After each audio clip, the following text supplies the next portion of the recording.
மணத்தக்காளி கீரை ஸ்டூ. இதுக்கு வந்து ஒரு கட்டு கீரை எடுத்துக்கிட்டேன். நான் வந்து பெரிய வெங்காயம் போட்டிருக்கேன். இதுக்கு வந்து சாம்பார் வெங்காயம் போட்டால் நல்லாயிருக்கும். சாம்பார் வெங்காயம் போடணும்.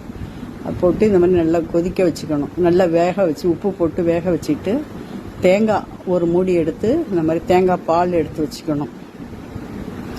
தேங்காய் பால் அது கீரை நல்லா வெந்த உடனே உப்பு போட்டு நல்லா வேக வெந்த உடனே இந்த தேங்காய் பாலை ஊற்றி ஒரு கொதி தான் விடணும்.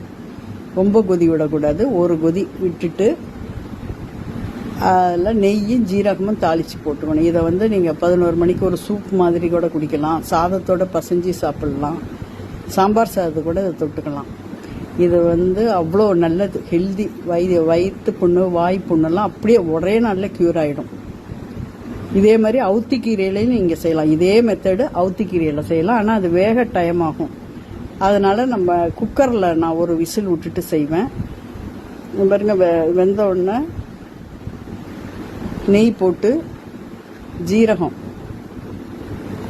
லைட்டாக அப்படி வெடித்த உடனே எடுத்து அதில் போட்டு விடணும்.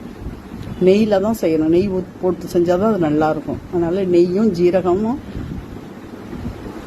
ப்ரௌன் கலர் வந்தோடனே எடுத்து போட்டுடணும். அதில் கொட்டி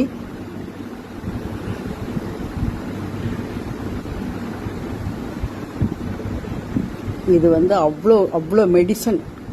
இதை வந்து வாரத்தில் ஒரு நாள் எடுத்துக்கிட்டால் ரொம்ப நல்லது.